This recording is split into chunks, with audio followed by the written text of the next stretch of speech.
Jaya Radha Madhava Kunja Bihari.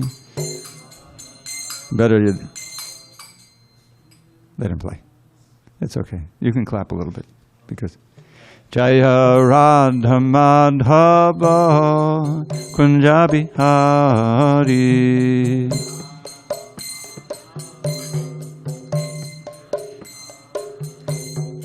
Gopi Janavallabha Girivaradhari.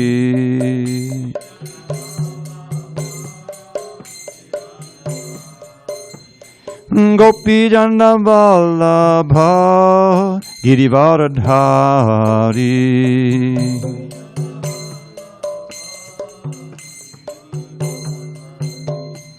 Yashodanandana Brajajana Ranjana. Yashodanandana Brajajana Ranjana. Yamunatira Vanachari. Yamunatira Vanachari. Jaya Radha Madhava Kunja Bihari.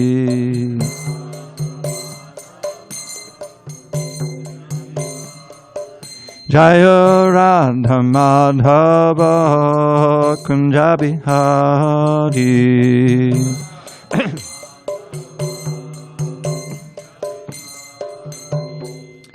Hare Krishna, Hare Krishna, Krishna Krishna, Hare Hare, Hare Rama, Hare Rama, Rama Rama, Hare Hare.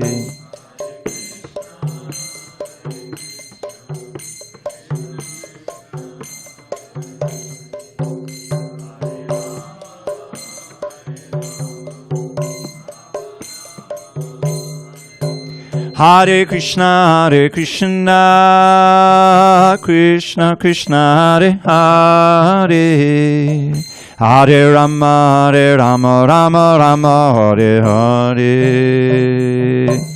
Hare Krishna, Hare Krishna.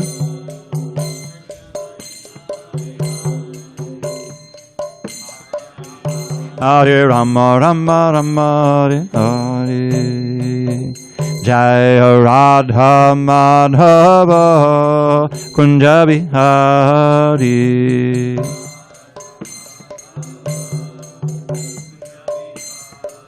Jaya Radha Madhava Kunja Bihari.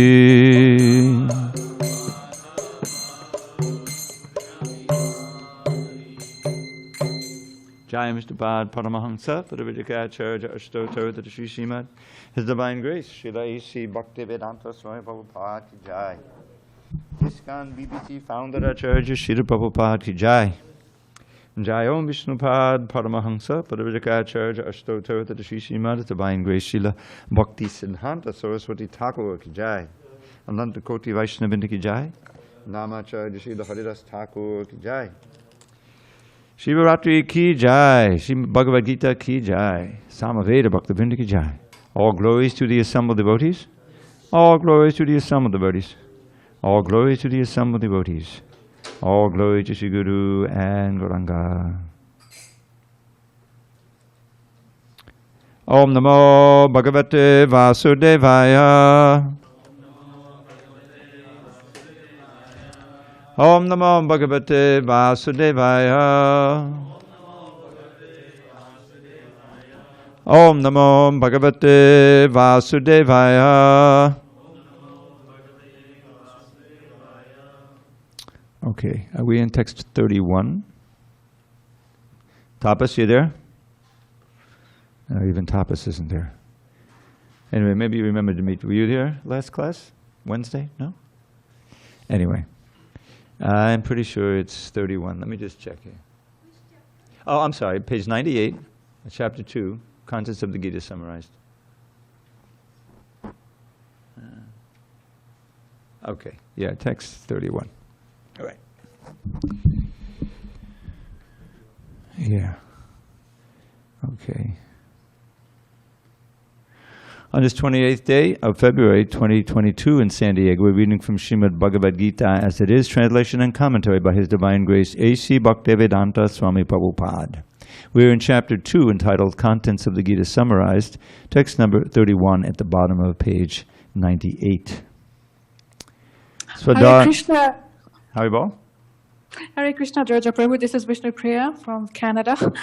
Tapas Prabhu is busy with Maharaj, and he says we'll be reading text 2.30. Thank you.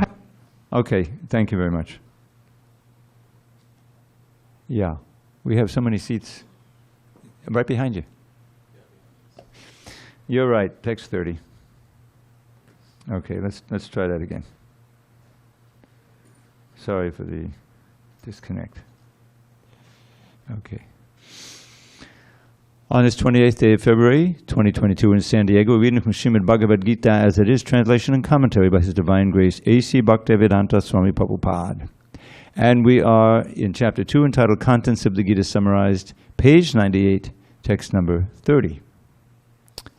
Dehi nityam avadhyoyam dehe sarvasya bharata tasmat sarvani bhutani natvam shochitamarhasi dehi nityam avadhyoyam dehe sarvasya bharata tasmat sarvani bhutani natvam shochitamarhasi dehi nityam avadhyoyam dehe sarvasya bharata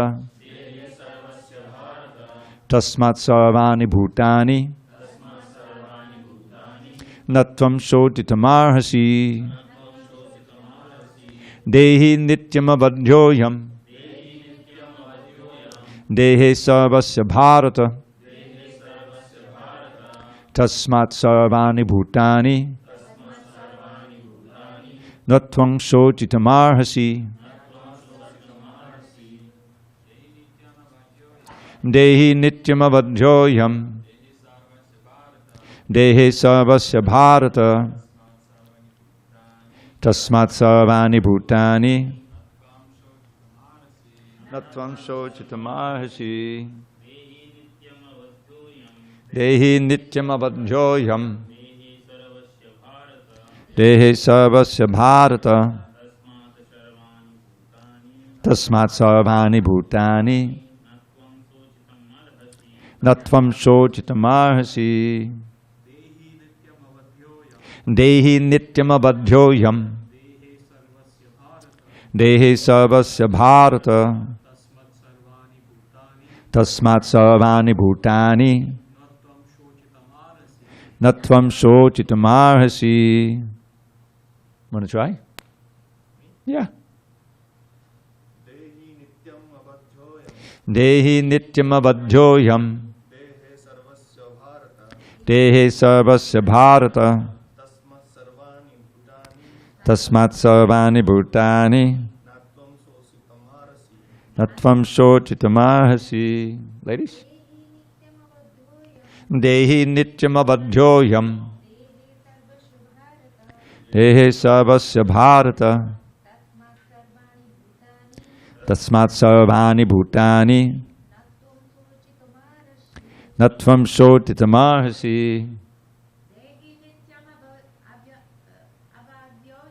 Dehi nityam avadhyoyam dehe sarvasya bharata tasmat sarvani bhutani natvam shochitamarhasi. Anyone in Zoom land? No. Dehi, the owner of the material body, nityam, eternally, avadhyaha, cannot be killed. I am this soul, dehe, in the body, sarvasya, of everyone, bharata, O descendant of Bharat. Tasmat, therefore, sarvani, all bhutani, living entities that are born, na, never, tvam, you, shochitam, to lament, arhasi, deserve. Translation. Krishna says to Arjuna, O descendant of Bharat, he who dwells in the body can never be slain. Therefore you need not grieve for any living being. Purport. The Lord now concludes the chapter of instruction on the immutable spirit soul. In describing the immortal soul in various ways, Lord Krishna establishes that the soul is immortal and the body is temporary. Therefore, Arjuna, as a Kshatriya, should not abandon his duty out of fear that his grandfather and teacher, Bhishma and Drona, will die in the battle. On the authority of Sri Krishna, one has to believe that there is a soul different from the material body. Not that there is no such thing as soul, or that living symptoms develop at a certain stage of material maturity resulting from the interaction of chemicals.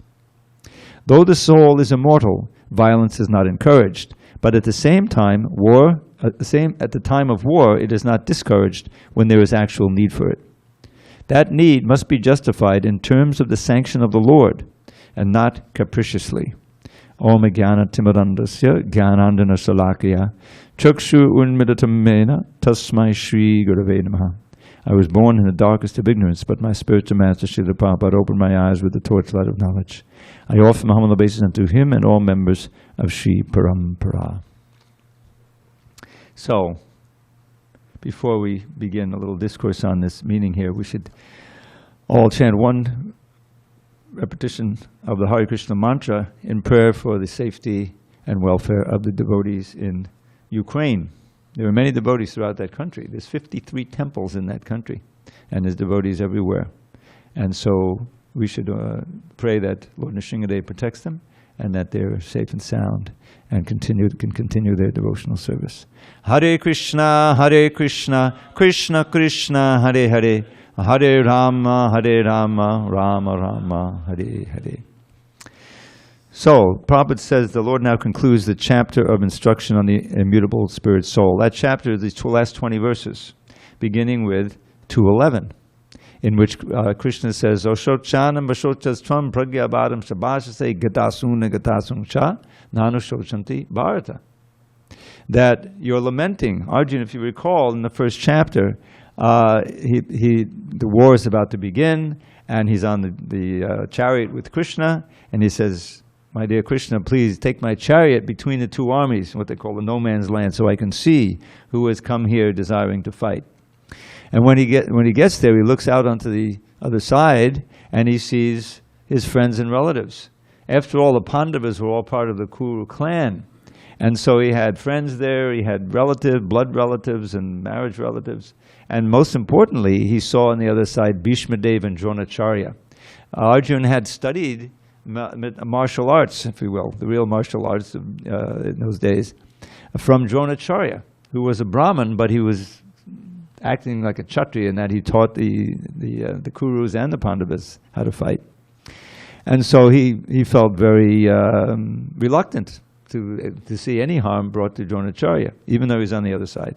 And Bhismadeva, who acted as his grandfather, when the Pandavas were abandoned or were orphaned, rather, by Pandu's untimely death, and Kunti was there taking care of them, but Bhismadeva also helped, and he was very favorable to the Pandavas. So he had those two main beloved souls on the other side, plus so many different relatives and friends that he knew about. And so this gave him tremendous pause in proceeding with the fight. And he decided, he said, I'd rather go begging and live that way than to fight this battle. And he had this whole argument that, well, if we kill all these people, these men, then the women will become unprotected, and then there'll be all kinds of children born who won't be raised properly, and I'll be responsible for the ending of various family traditions, like offering Shraddha and all these different things. So he had all kinds of arguments, and some of them were based on the Vedas, although maybe the Karmakanda section of the Vedas. So the upshot of that was that he was paralyzed. And at a critical time, when the whole battle, which Krishna had arranged for, because this is part of his mission to reinstitute Dharma and to eradicate adharma in the world, and Arjuna was now hesitant to take part. So that's the setting. So Krishna immediately begins when Arjuna stops arguing with him as a friend, because they were lifelong friends, and surrenders as a disciple. This changes the relationship. And so Krishna immediately chastises him and says that you're lamenting for that which is not lamentable. While speaking learned words, you seem acting like a pundit, but you're not really a pundit. In other words, the real learned people do not speak like you did. And the whole reason was because everything that Arjuna, all of his considerations was on the basis of the body, the bodily relationships. He wasn't thinking of the overall spiritual significance of the fight, the fact that Krishna wanted it, that he was right on the chariot, rooting him and encouraging him to fight.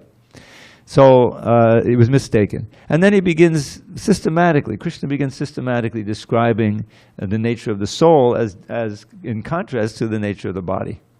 This is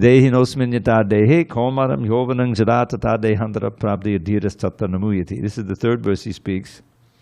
And he says, just as, this is such a wonderful verse because anyone who is a little bit receptive and thoughtful can understand the truth of this verse. And that is, he says, just as the soul is passing through different stages of growth, and we experience it ourselves. Who doesn't remember what he was doing, like when you were 8, 9, 10, 11, you can remember so many things. Many things you forget, but we were there. And we had different bodies, we had different minds, we had different ideas. But we're the same person now, 10, 20, 30, 40, 50, 60, in my case, years later. The same person, but a different body. So what's the same? The body's changed. Who is the person? The knower of those. We are conscious of all these changes. We are the conscious being within the body. And that's what Krishna spends 20 verses hammering home to Arjuna in so many different ways. And he explains that there was never a time, actually the second verse he's reading, Nattve vaham jatu nasam nattvam neme janaripa. Never was there a time when I did not exist, or Arjuna, or you, or all these different soldiers. We all existed in different, because Krishna's body never changes, but everyone else's body is always changing. But we, the soul, existed now, we existed eternally before, and we will eternally exist as individuals. We never merge into the absolute or anything. So that's a very important instruction. And then he starts to explain that yes, it's going to be traumatic to see your friends and relatives in Bhishma and Drona slain in this battle. There's no question about it. You have to tolerate. This is what if you want to achieve success in the battle and in life, then you have to learn to tolerate. Matra sparshas konteya shitoshna sugudukada. Just like here we are after all these months. It was unseasonably cold. I've lived here since 1989. We've had a whole arc of climate change right here in San Diego. You've been here for a while. It never got down into 45. I'm sorry, it just did not happen, And so here it was 45 degrees outside, and it was 45 degrees inside. We just installed this heat. The heat just came in. And I was comfortable. I have to take my jacket off. I was sitting with 2 jackets and an undershirt and four layers, just to stay warm while chanting japa at 5 in the morning, 6 in the morning. So, but now it's comfortable. Okay. So this is the nature of life in this world, is that the external things are always changing. Sometimes we're comfortable, sometimes bodily trouble. I sprained my ankle. It was a serious sprain. I could hardly walk for a while. Now, the silver lining is coming out, and every time I'm walking normally, I say, oh, thank you, Krishna. Now I'm back to normal. So I can remember Krishna's mercy. And hopefully I can be as upbeat when the next thing happens. So the whole point is that unless we learn to tolerate the vicissitudes, the changes of heat and cold, pleasure and pain in this world, we can't ever rise above the bodily platform of life, the bodily concept of life, which is kind of comes with the territory. As soon as you take a birth in a body, certainly as a child is completely on the bodily concept, right? Any little pain is going to, start screaming and crying, We know that. Probably experienced it ourselves, but we forgot. But to succeed in the mission of human life, this is the whole idea, that there is a mission. It's not just we exist for a while and then we merge into nothingness. That's not how it works. We are eternal, therefore we have a future birth. And the question is, how can we make this next death our last. We've had millions of births and deaths, and they've not been pleasant. What to speak of old age and disease. This is an inevitable concomitant of life in the material body. The body certainly is born. The body grows. It stays for some time, produces byproducts, diminishes, and then is destroyed every time. And so this is dukkha mashashvatam. This world is not meant for us to be in. It's the soul. It's temporary. It's full of these threefold miseries. Now this war is going on. Adi-bhautic misery suddenly can be the most frightening. And then before that, last summer before, we had the pandemic. You know, that's, I guess, also adi-bhautic, or you can think it's adi-daivic, but it doesn't really make much difference. It's unexpected, and you can't really, you know, do anything to eradicate it. You can try to allay it, have this various strategies, but it's terrifying. And this is the nature of, you never know what's going to happen. You never know what's going to happen, because the body is such a fragile machine. Let's face it. Yes, there are little pleasures you can get out of the body, but the pleasure you get from the senses is your worst enemy, because that keeps you in illusion, thinking that you can enjoy in this world. But it's all very temporary. It's not our platform for enjoyment. It's certainly not our platform for eternal happiness. So it behooves, as human beings, to inquire into the absolute truth, meaning, do we have a life? Do we have an existence that is not fraught, that is not beset with these threefold miseries, with birth and death, with time and destruction and all of these different things we experience? And the wonderful answer that Srila Prabhupada gave us is, yes, there is an existence like that. And the mission of human life is to cultivate the consciousness by which we can enter into that existence. And that is the spiritual world, the spiritual atmosphere. So Krishna is going to give us in this Bhagavad Gita, as it is, as wonderfully explained by his pure devotee Srila Prabhupada, the philosophical foundation plus the means, the instruction. He doesn't just give us a philosophy with no how-to. I'm working on these books. The books that you're reading here, I didn't do the main editing, but over the years, I've made certain little adjustments I can show you that have brought out more of what the meaning that Prabhupada intended was, and what the meaning that Krishna intended was. For instance, let's go to one, just because I want to share this with you, and there's other people out in the audience who might be interested. At the end of this chapter, I don't want to skip ahead, but this is very important. Text 71, the next to last verse. It's on page 135. Yeah. Krishna says there, a person who has given up all desires for sense gratification, who lives free from desires, who has given up all sense of proprietorship and is devoid of false ego, he alone can attain real peace. Now remember, this is the contents of Gita summarized, so Krishna deals with various subject matters. And how to attain peace is actually one of them, shantim. So the key is to sublimate our material desires into spiritual desires, to serve Krishna. So now in this purport, I'll call your attention to it. Let's just read from the beginning, and then I'll show you a very interesting locution that seems to be obvious what Prabhupada is saying, but knowing how Prabhupada uses language, there's a mystery to it. So the purport, to become desireless means not to desire anything for sense gratification. In other words, desire for becoming Krishna conscious is actually desirelessness. To understand one's actual position as the eternal servitor of Krishna without falsely claiming this material body to be oneself and without falsely claiming proprietorship over anything in the world is the perfect stage of Krishna consciousness. One who is situated in this perfect stage knows that because Krishna is the proprietor of everything, everything must be used for the satisfaction of Krishna. Now just a reminder that this is the summary of the contents. So there's some, final instructions that are also here right in the second chapter, and Prabhupada includes in the purport. Okay, let's go on. One who is situated in this perfect stage knows that because Krishna is the proprietor of everything, everything must be used for the satisfaction of Krishna. Now this next sentence is mysterious. Let's read it and we'll see. It seems to be as straightforward as can be. Arjuna did not want to fight for his own sense satisfaction, but when he became fully Krishna conscious, he fought because Krishna wanted him to fight. Now let's just look at this first part of the sentence. Arjuna did not want to fight for his own sense satisfaction. That seems straightforward. He didn't want to fight for his own sense satisfaction. And then those who know the Gita, well, maybe he wanted to fight for Krishna's sense satisfaction because Krishna wanted him to fight. But that's not what it means. What this means is Arjuna wanted to satisfy his own senses by not fighting. Isn't that what really Arjuna wanted to do?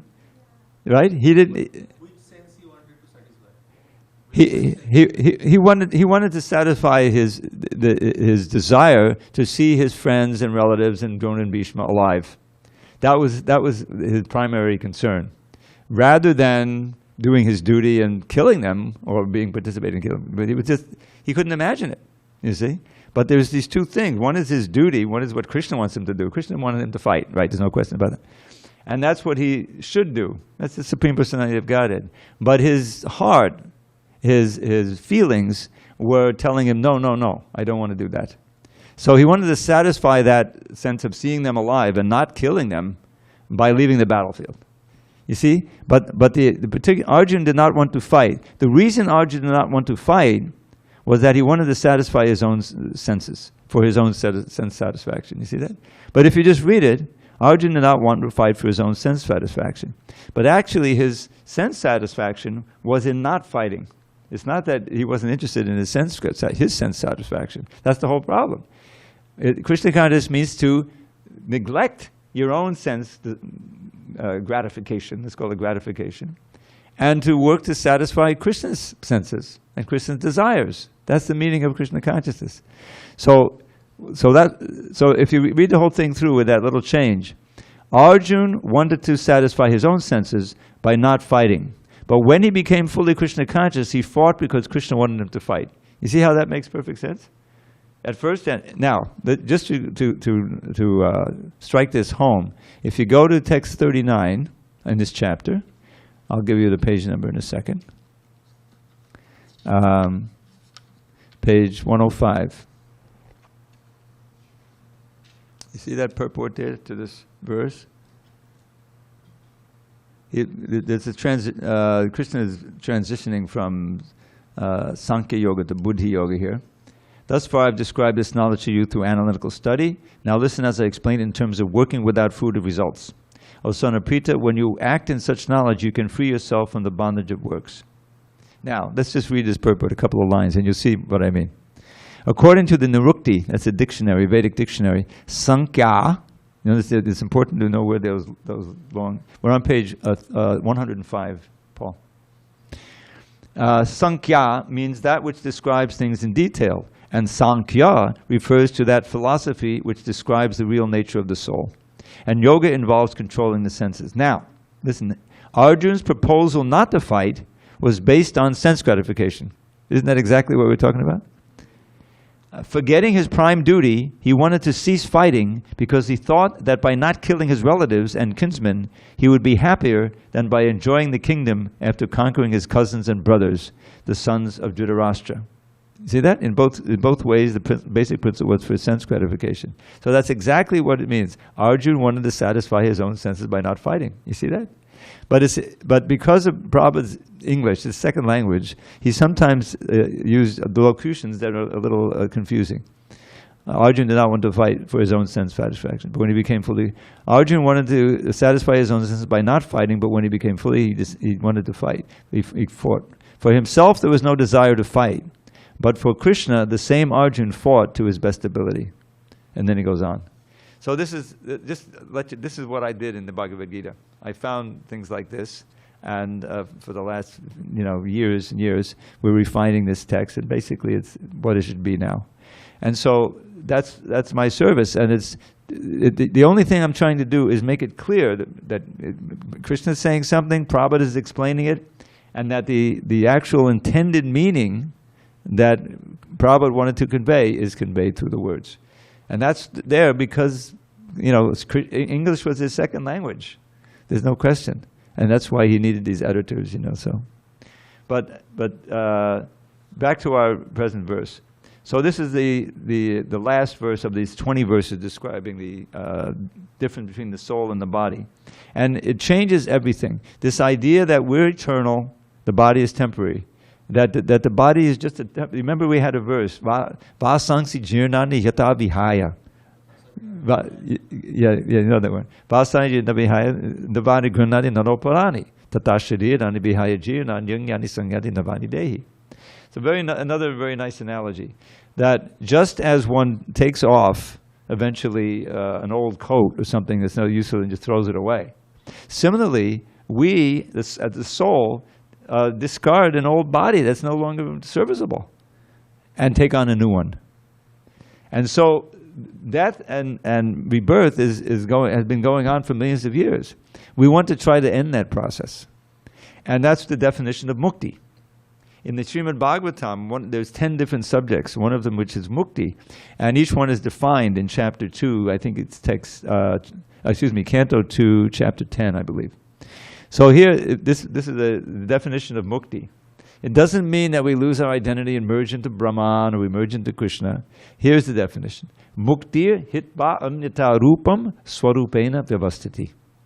Mukti means to give up all of these other forms that we've inhabited. Even in this one lifetime, what to speak of millions of years, and animal bodies, tree bodies, human bodies, demigod bodies, is that stop that, hitva, give up, anyata rupam, and swarupena vivastiti, be situated in our swarup, our actual eternal form, which has now been covered for eons. It's in there. It's part of our being, intrinsic. And so Krishna consciousness means to discover that. And the basic function of that form, of that swarup, of that soul, is to serve. Now we're serving the demands of the body and the demands of the mind and the demands of our boss and the million different, but we're serving. We think that we're independent, but we're anything but independent. Hasn't that become clear over the last 2 years? We're completely dependent on air to breathe and the fact that the lungs can breathe it, right? Let's face it, we take it for granted. But this body is so dependent on so many things. It has to be warm enough, can't be too warm, it can't be too cold, there has to be plenty of water, and all kinds of things to keep it functioning properly. We're totally dependent. And it's supplied by higher forces.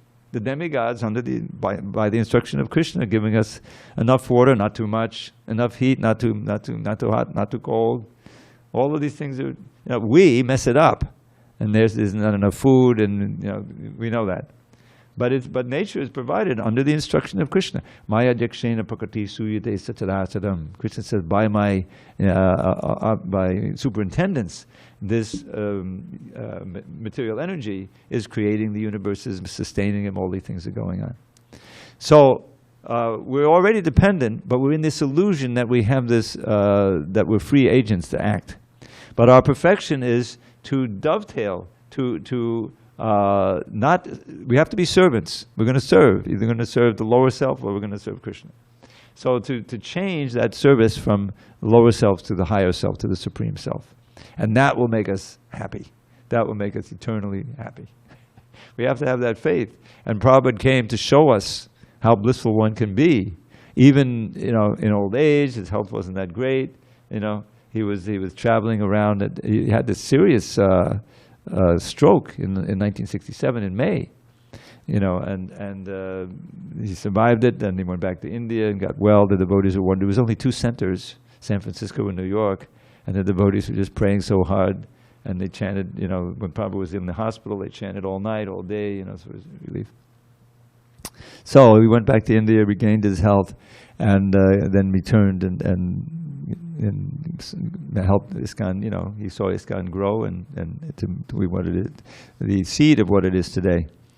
So our success in studying the Gita would be to absorb these lessons, and this wonderful lesson, you can go over it again and again, 2:11 to 2:30, the eternality of the soul, and the difference of the soul and the body, and how the soul or the spirit is part and parcel of Krishna, and our perfection is in serving him. Okay, any questions on text 30 or anything else we spoke of so far? Discussion? It's clear? Okay, let's go on. Now Krishna changes gears. He talks about Arjuna's duty as a Kshatriya. Swadharmam apichaviksha nabikampitum arhasi dharmyadhi yudhatri onyat Kshatriyasya navidyate. Considering your specific duty as a Kshatriya, you should know that there is no better engagement for you than fighting on religious principles, and so there is no need for hesitation. Purport. Out of the 4 orders of social administration, the second order for the matter of good administration is called Kshatriya. Kshat means hurt. One who gives protection from harm is called Kshatriya. Triyate, to give protection. The Kshatriyas are trained for killing in the forest. They're trained by hunting in the forest for killing on the battlefield. A Kshatriya would go into the forest and challenge a tiger to face and fight with the tiger with his sword. When the tiger was killed, it would be offered the royal order of cremation. This system has been followed even up to the present day by the Kshatriya kings of Jaipur state. The Kshatriyas are especially trained for challenging and killing because religious violence is sometimes a necessary factor. Therefore, Kshatriyas are never meant for accepting directly the order of sannyas, or renunciation. Non-violence in politics may be a diplomacy, but it is never a factor or principle. In the religious law books it is stated, I'll say, you say, Ahaveshu mito nyonyam jagang santo mahikchitaha yuddhamana padang shaktya Sargam yancha paran mukha yagyeshu pasavo brahman hanyante satatam dvijay sanskrita kilamantraischa tepi swargamavapnuvan. In the battlefield, a king or Kshatriya, while fighting another king, envious of him, is eligible for achieving the heavenly planets after death, as the Brahmins also attain the heavenly planets by sacrificing animals in the sacrificial fire. Close quote. Therefore, killing on the battlefield on religious principles and killing animals in the sacrificial fire are not at all considered to be acts of violence, because everyone is benefited by the religious principles involved. The animal sacrifice gets a human life immediately without undergoing the gradual evolutionary process from one form to another. And the Kshatriyas killed on the battlefield also attain the heavenly planets, as do the Brahmins who attain them by offering sacrifice. There are 2 kinds of swadharmas, or specific duties. As long as one is not liberated, one has to perform the duties of his particular body in accordance with the religious principles in order to achieve liberation. When one is liberated, one's swadharma, or specific duty, becomes spiritual and is not in the material bodily concept. In the bodily conception of life, there are specific duties for the Brahmins and Kshatriyas respectively, and these duties are unavoidable. Such swadharma is obtained by the Lord, and this will be clarified in the 4th chapter. On the bodily plane, swadharma is called varnashram dharma, or man's stepping stone for a spiritual understanding. Human civilization begins from the stage of varnashram dharma, or specific duties in terms of the specific modes of nature of the body obtained. Discharging one's specific duty in any field of action in accordance with the orders of higher authorities serves to elevate one to a higher status of life. So, when it comes to swadharma, there's one verse that always comes to mind that Prabhupada would quote from the 1st canto of the Srimad Bhagavatam, chapter 5, where Narada Muni is instructing Vyasadeva about writing the Srimad Bhagavatam. Vyasadeva had written all the other Vedic literatures, including the Bhagavad Gita within the Mahabharata. The other Puranas, he'd written down the Vedas and subsidiary literatures. But after all of that, he still felt there was a little bit of a void. There's something missing, that he wasn't happy with it. And so Narada Muni, his spiritual master, appeared to him and instructed him. He says, so much of what you've written does not directly glorify Krishna and devotional service. Just like you have in the Vedas, there's a karma kanda section that instructs one in the sacrifices by which you can gain piety, by which you can go to the heavenly planets. Right? That's part of the Vedas. It's certainly better than just living an animalistic life and losing a human life and being very sinful. So it's it's progress. In other words, within those sacrifices, there's some worship of Vishnu. So it's not you're making progress. But it's for those who are too much attached, who are just materially focused. And so it seems like a good deal. I'll sacrifice some of the pleasure here, I'll perform sacrifices, and then I'll go to heaven and I'll enjoy for millions of years. So, but that's not bhakti. That's not devotional, unmotivated devotional service to Krishna at all, you know. And so there had been that and so many other things. The Jyotish she'd written, the Dhanurveda. These are all parts of the Veda. They're important, Ayurveda. But they didn't purely and simply glorify Krishna and devotional service. And that was analyzed by Narada Muni. This is the problem.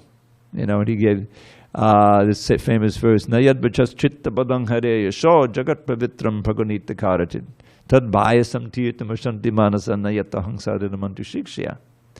He said, Bhagavatam doesn't mince any words. He's saying that those words that may be very nicely composed, and he was a great Sanskritist and poet, Vyasadeva, that are nicely composed, but they don't glorify Krishna, Jagat Pavitram, who purifies the whole universe, then they're like a pilgrimage for crows.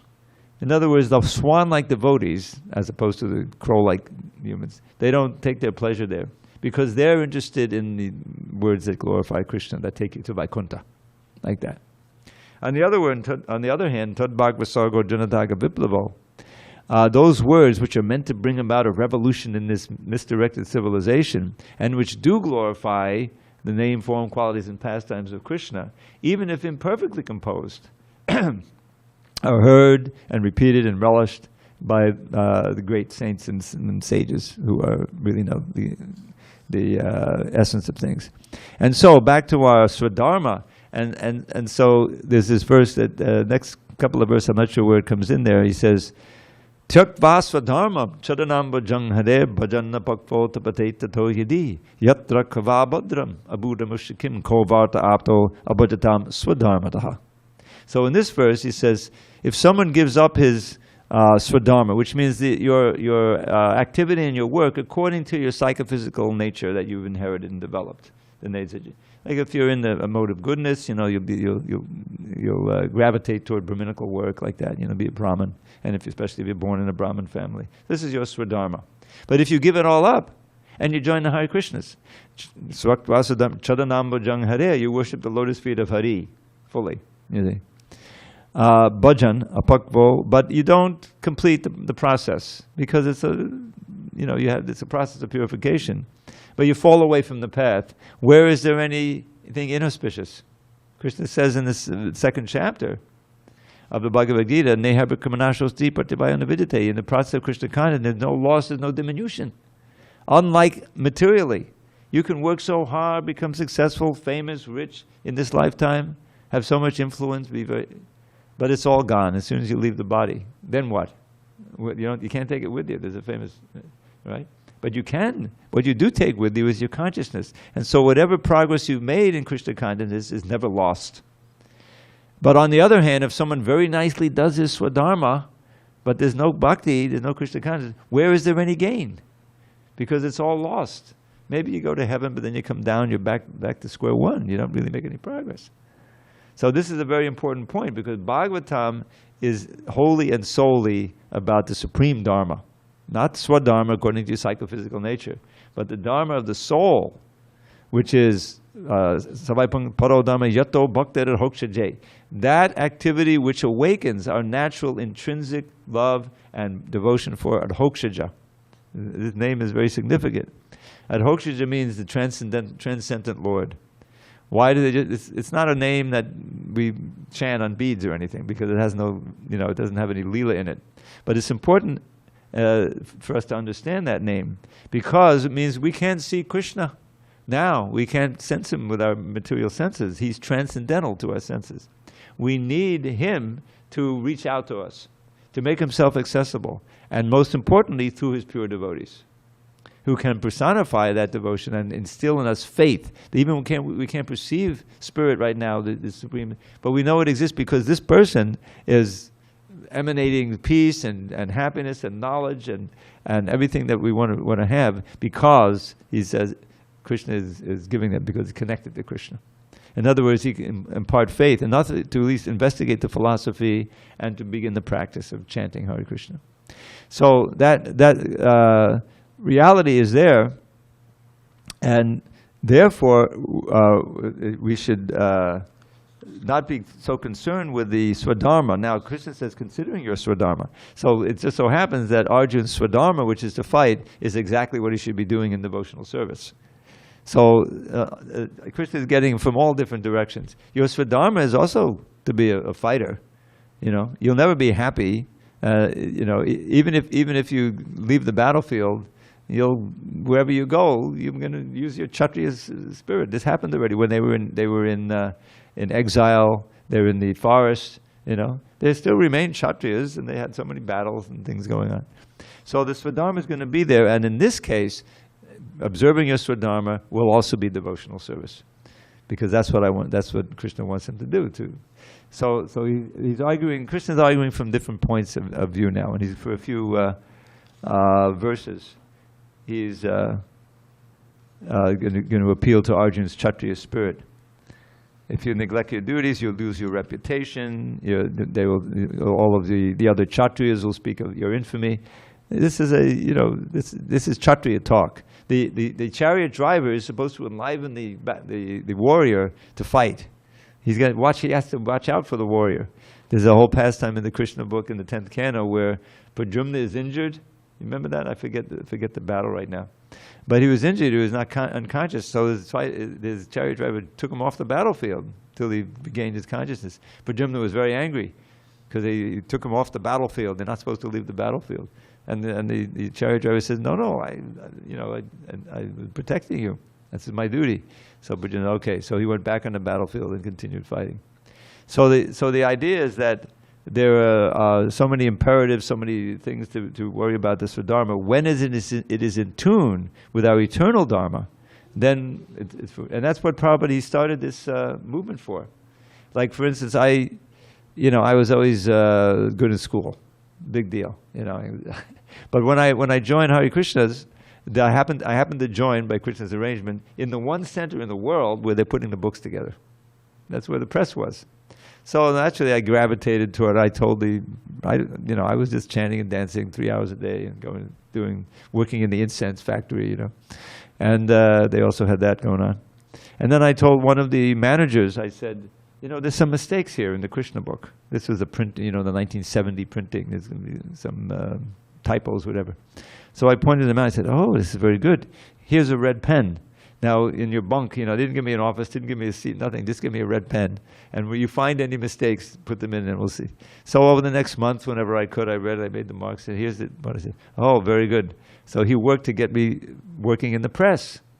And that's when one of the first things I read was the song of Shiva, which is very appropriate. This is Shiva Ratri. Shiva Ratri means the night of Shiva.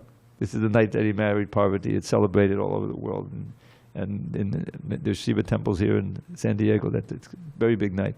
For us, we don't celebrate it separately, But in the fourth canto, I find it was proofreading, and there was the song of Shiva.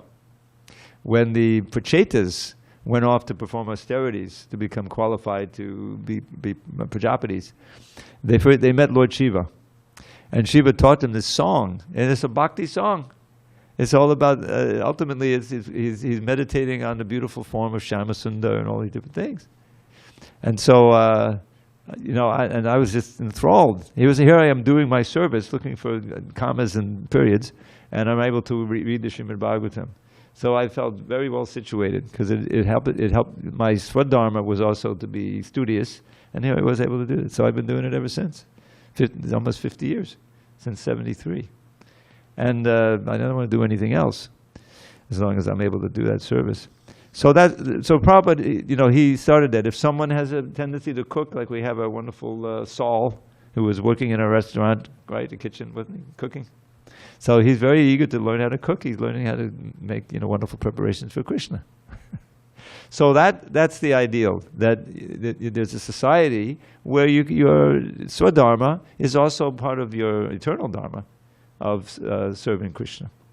But in our daily lives, the main thing is to add as much Krishna as we can the basic principle, chanting and following principles, understanding the philosophy.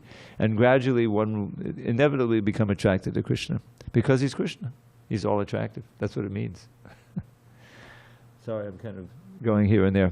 Any comments or questions on what we've expressed so far? Bhakta. Yes, Prabhu. Bhakta Raj. I'm sorry? I'm not sure what you're saying. You can speak into the mic. It's okay. I just have some reflections on what you were saying earlier. Sure. You mentioned that even the idea of obtaining Krishna conscious, that's all an egotistical mode, was it? Or is it a personal seeking? I think you mentioned something like that earlier. I'm sorry. Could you say that again, please? Seeking Krishna conscience, even that very idea has its own mode of personal gain or something like that along the lines in the earlier class, or earlier moment. Are you referring to that passage I read about in this chapter, text 71? I think so, yeah. Yeah, that was a little tricky. What that was is that Arjuna wanted not to fight in order to satisfy his own senses. Satisfaction of his own senses in this case means seeing his beloved teacher and grandfather alive, what to speak of the others. That was his ardent desire. But that was exactly against what Krishna wanted. And this is kind of an example of what we face. We want to do something, but it's not what Krishna wants us to do. It's not what the spiritual master wants to do. That's where we have to make a decision. You see, on the one side is this path. Admittedly, it requires some sacrifice, some determination, right? Austerity, and we don't see how it's really going to please us. You know, there's no sense gratification there. But we should know that if we develop our spiritual sense and our Krishna consciousness, there will come a time where the very things that was austerity becomes a source of pleasure. The very idea of getting up early, I mean that's the hardest thing to get accustomed to when you join the temple. I don't know, but you get up at 4:30. I mean you don't get up at 4:30. You have to get up at 3:30 or 4 o'clock at the latest, right? Which is it's like the middle of the night. What are you kidding me? You know, but so it's difficult. But you realize overall, okay, this is necessary to do as part of it, and it's not alien to us. There's so many things that are painful or austere if we want to achieve material things, right? You want to become a qualified doctor, or you want to become a successful businessman, financier. You got to go through so much schooling and then you come out and the fruit, you can enjoy the fruit and make money and become, successful. So but the problem is that goal is also temporary. So our desire, we want to attain the highest perfection that there can be. Why should we settle for anything less? The highest perfection to be return home back to Godhead and resume our life of eternal bliss and knowledge. And what is that bliss? Ever-expanding ocean. We can't even conceive of it. And somehow we can get from here to there by the mercy of Lord Chaitanya and the process that Srila Prabhupada has given us. So it's worth a try, especially when you're assured there's no loss or diminution. You can't, it's a win-win, even if you just make 1%. All right, so you made 1%, you start at 2% next life. Once you start, it's as Prabhupada said, and we heard it this morning, it's all over. Krishna's going to take you. So it's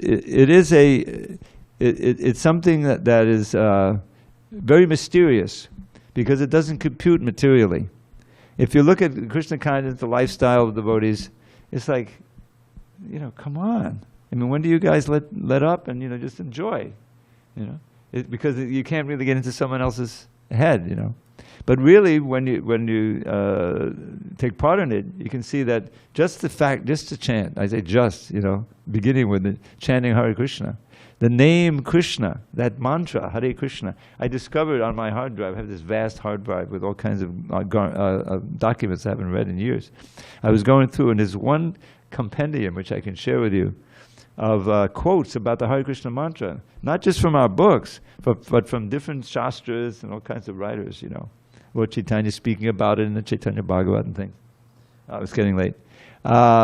And you know, it's like, wow, Tunde Tandavanita Ting, you wish you had millions of tongues to relish the taste of the Hare Krishna mantra. Now we're struggling to chant our 16 rounds or 5 rounds or 2 rounds because we're so covered. But if you become purified, then everything related to Krishna becomes the source of great bliss. And you can imagine, you can begin to conceive how there's a world where this is going on at every moment, where you can experience it at every moment. So, I'm not sure if I answered your question. Maybe we can, after the kirtan, I can understand more. But we have to adjourn because it's 8:11. All glories to Srila Prabhupada. Hari Hari Bol.